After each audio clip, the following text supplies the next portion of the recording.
As June is making plans for entertaining a few of her friends at a buffet supper, she asks advice well ahead of time.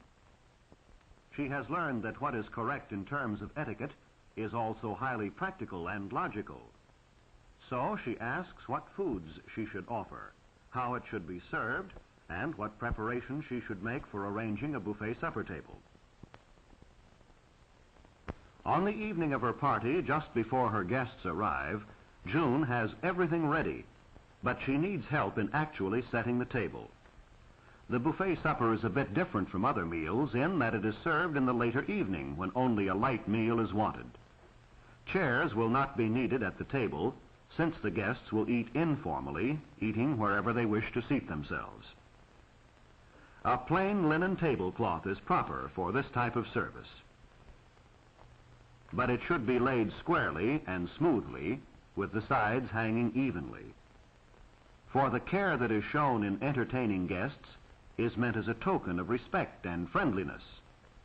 Precision and symmetry are as necessary in arranging a table as is the choice of the proper service and decorations. June wants candles on the table and has to be reminded that this type of candlestick would be good if she were using candles as the principal light for the supper. But since the candles are not to be the principal light, they should not be placed on the table at all.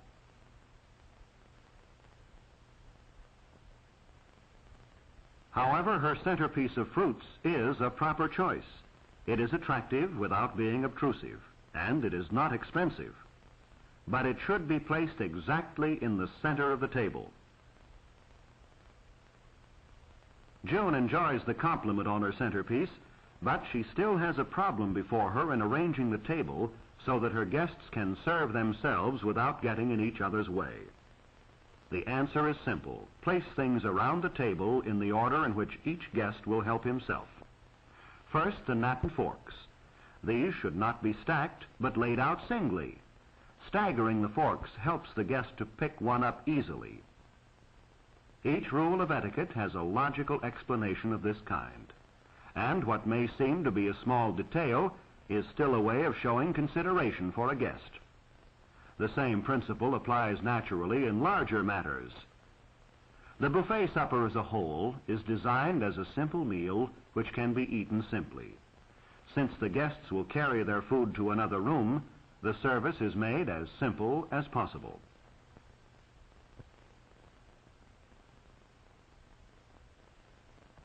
A single hot dish is offered and kept warm in a casserole. It may be a meat pie, macaroni and cheese, or whatever you prefer.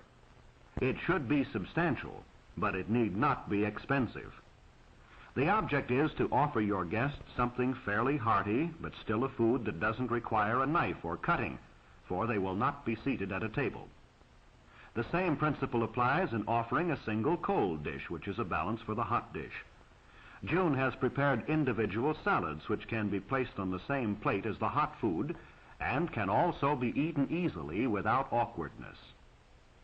The main dishes are spaced about the table so that each guest, as he goes around the table helping himself to each dish, will not be crowded but have ample room.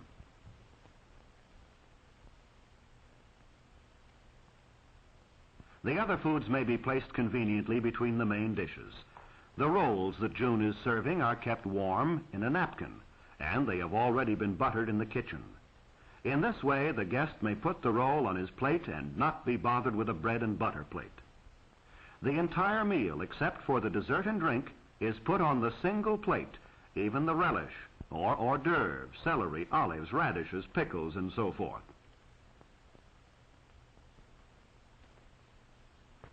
The dessert is served on separate plates, which have already been placed on the table. The offering of cake calls for another fork, and also in the serving for a cake knife and fork. The dessert forks are laid singly like the others. And now our table is completely set. June can be confident and proud of her arrangements. She has a pleasing and proper meal prepared for her guests. There is a hot casserole dish, hot buttered rolls, cold individual salads, relish. For dessert, there is cake. On the buffet are the drinks, milk and punch. For older people, there would be tea or coffee. The guests will help themselves from the tall pitchers. But now everything is ready, and we can be certain that each guest will be fully aware not only of the food and convenience of the table arrangement. The table arrangement will be seen in itself as a gesture of consideration for the guest. And here is the soul of etiquette, the proof of courtesy and friendliness.